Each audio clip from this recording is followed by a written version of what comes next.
Earlier in chapter 5 of Revelation, the 4 living creatures and 24 elders sang, "Worthy are you to take the scroll and to open its seals, for you were slain, and by your blood you ransomed people for God from every tribe and language," glosa, "and people and nation."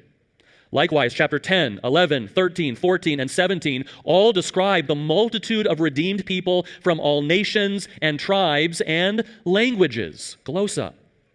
In the 28 appearances of glosa in the New Testament, not including 1 Corinthians, which we'll get to in a moment, 11 uses of the term glosa refer to the physical organ in the mouth, and the other 17 occurrences unquestionably refer to languages. Folks, glosa means languages. It's what the word means.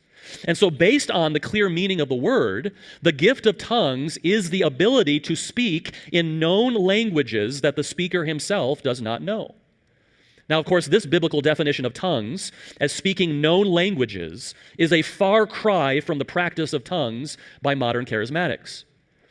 After studying modern charismatic tongues, University of Toronto linguistic professor William Samarin observed that modern tongue speaking, quote, consists of strings of meaningless syllables made up of sounds taken from those familiar to the speaker and put together in more or less haphazard ways.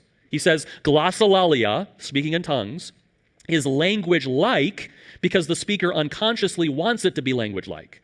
Yet in spite of superficial similarities, glossolalia fundamentally is not language. This from a linguistic professor.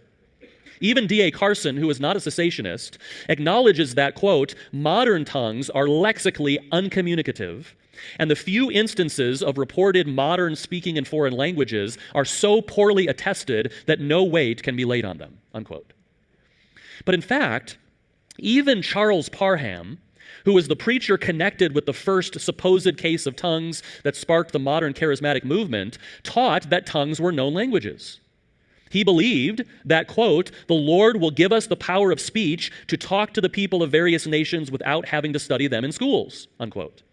When Agnes Osmond purportedly began to speak in tongues on January 1st, 1901, Parham claimed that she was speaking in Chinese.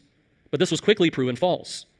In 1909, S.C. Todd of the Bible Missionary Society investigated 18 Pentecostals who went to Japan, China, and India, expecting to preach to the natives of those countries in their own languages, but he found that by their own admission, quote, in no single instance have they been able to do so, unquote.